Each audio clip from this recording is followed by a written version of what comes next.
Donc, bienvenue dans ma serre encore une fois. Je pense que c'est ma 3e capsule de jardinage.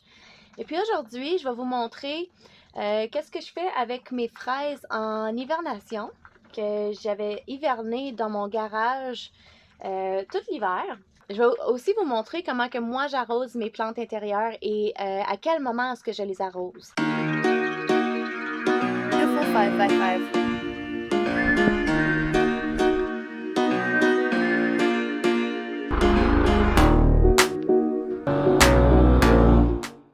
Donc, je vais vous montrer un petit peu plus comment que je réveille mes fraises et qu'est-ce que je vais faire avec. Mais avant ça, je vais aller vous montrer comment que j'arrose mes semis. Quand tu arrives à tes semis et puis tu vois que les choses ont commencé à sortir, tu peux arrêter d'arroser par en haut parce que tout ce que ça va faire, c'est que ça va écraser tes plantes, ça va les faire coller au sol puis ils peuvent pourrir. Donc, qu'est-ce que moi je fais? Je viens arroser par en bas. Je mets à peu près... j'ai pas 2 cm d'eau dans mon fond de plateau. Puis j'attends que l'eau se fasse absorber par en bas et puis qu'elle monte jusqu'en haut pour que le sol reste humide pendant quelques jours. Puis après ça, bien, à fur et à mesure que les choses y poussent, tu vas voir, là, tu vas être obligé d'arroser à chaque jour. Puis même des fois 2 fois par jour. Donc, c'est ça, moi, je vais transplanter mes choses éventuellement.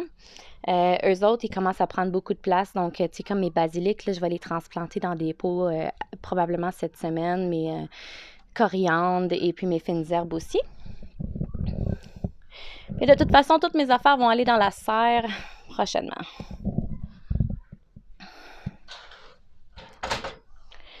Comme eux autres ici, là, ils vont être vraiment dus pour être arrosés. C'est très sec. Tu vois que ça commence à s'effriter.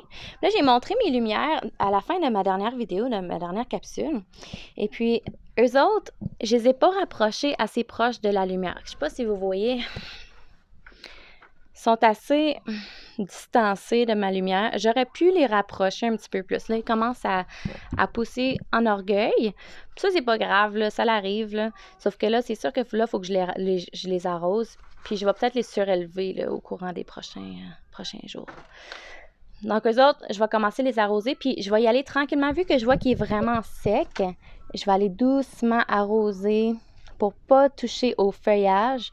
Et puis, je vais même en rajouter par en bas, par en dessous. Ça, c'est juste en cas d'extrême sécheresse parce que là, je l'ai comme négligé. Là. Ça m'arrive, hein, on est occupé. Mes poireaux et mes oignons, là, sont rendus au point où ce qui touche pratiquement à la lumière. C'est rendu assez haut. Puis, quand ils deviennent plus hauts que ma main, là, je les taille pour qu'il y ait à peu près 3 pouces. Donc, je vais venir tailler ça cette semaine aussi. Et puis, les pousses, tu peux les manger. Les enfants, ils en raffolent. Comme vous avez vu dans ma dernière vidéo, là. Tiens, here, Jude. Here, Jude. You wanna eat that? Donc, ça ici, c'est mes oignons de l'année passée. Je les ai conservés ici. Je vais sûrement faire une vidéo de conservation, comment je les ai conservés aussi prochainement.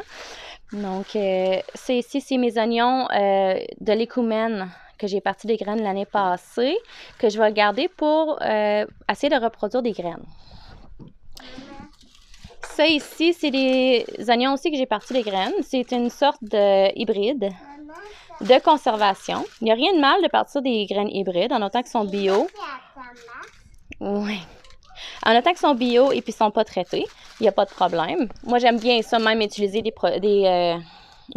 variétés hybrides. C'est juste qu'on ne peut pas les reproduire. Mettons que je les remets dans la terre pour le planter, ça ne reproduira peut-être pas la même chose. Donc, vu qu'ils ont été comme mélangés. Je vais quand même l'essayer, là, mais que j'en ai, je vais les planter dans la terre. Puis tester, voir qu'est-ce que ça va donner. Mes piments aussi, je dois les laisser sécher un petit peu parce que les piments, moi, ce que j'ai trouvé, c'est que je mouille leur terre vraiment plus que je le mouillerais pour les faire germer. Ils ont germé très rapidement cette fois-ci. J'en ai mis 2 par plat. Vous voyez l'importance d'en planter 2 par plat pour être sûr d'en avoir quasiment 100% dans toutes tes affaires. Il y en a qui n'ont pas germé.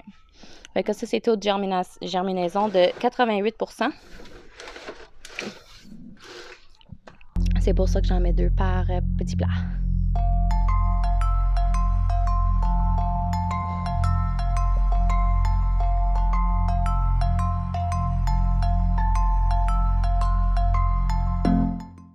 Donc, comme j'ai mentionné, mes fraises étaient hivernées dans mon garage. Donc, qu'est-ce que je fais pour les réveiller? En tout cas, moi, qu'est-ce que je fais? Je sais pas si c'est la meilleure technique, mais qu'est-ce que je fais? C'est que je les emmène dans ma serre, une bonne journée ensoleillée, puis je les emmène à l'ombre pour comme qu'ils s'habituent tranquillement à s'acclimater au soleil pour pas brûler les feuillages non plus.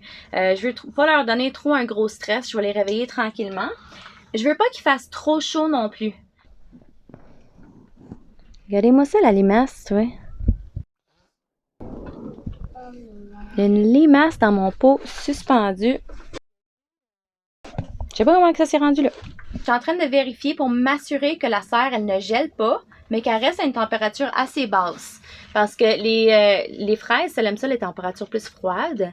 Donc, je veux vraiment pas que ça soit trop chaud ici. Fait que quand il fait trop chaud avec le soleil, j'ouvre la porte un petit peu, je les acclimate, puis d'après moi, je vais avoir le temps de les acclimater, le temps de les sortir dehors avant que je rentre toutes mes autres plantes ici qui ont besoin de la chaleur. Qu'est-ce qui est le fun ici, c'est que je pars ma hotte de poêle qui est dans la maison, elle sort ici. Donc, je vais la partir la nuit avant d'aller me coucher. Elle va pousser toute l'air chaud de la maison. Et puis, ça va éviter de geler puis que ça soit trop chaud ici aussi. Donc, ça, c'est un petit truc que j'aime bien de ma serre. Donc, ce que je vais faire pour les fraises cette année, c'est que j'en ai empoté 2 dans un panier qui va se suspendre. Et puis, eux autres, ça va être comme mes 2 principales que je vais me servir pour les surproduire, pour qu'ils se reproduisent puis qu'ils fassent des bébés. À chaque fois qu'ils vont vouloir se reproduire puis sortir des bébés, je vais les couper puis je vais les rempoter. Comme ça, je vais les remettre dans mon garage à l'automne puis ça va toujours être à recommencer. Je vais en avoir des nouveaux à chaque année. Parce que les fraises, ça produit pendant 3 ans dans leur prime. Après ça, il faut les remplacer. Donc, je vais y aller comme ça. Puis les autres, je vais toutes les transplanter dans la terre quand ça va être le temps. Donc, tous mes plants dans mon jardin que je vais avoir plantés, aussitôt qu'ils vont sortir des pousses, je vais les arracher parce que je veux que tout se concentre dans les racines puis la production de fruits. Donc, ceux-là, je vais m'assurer de vraiment tout enlever, tous les bébés, puis je vais me fier uniquement sur eux autres pour les reproduire. De toute façon, j'en ai pas besoin de vraiment plus. Un gros merci d'avoir visionné la vidéo. Puis si vous avez des questions, n'hésitez pas à les écrire dans les commentaires en bas. Ça va me faire un énorme plaisir de les répondre dans une prochaine capsule. Si vous aimez cette vidéo, faites le petit pouce bleu. Abonnez-vous.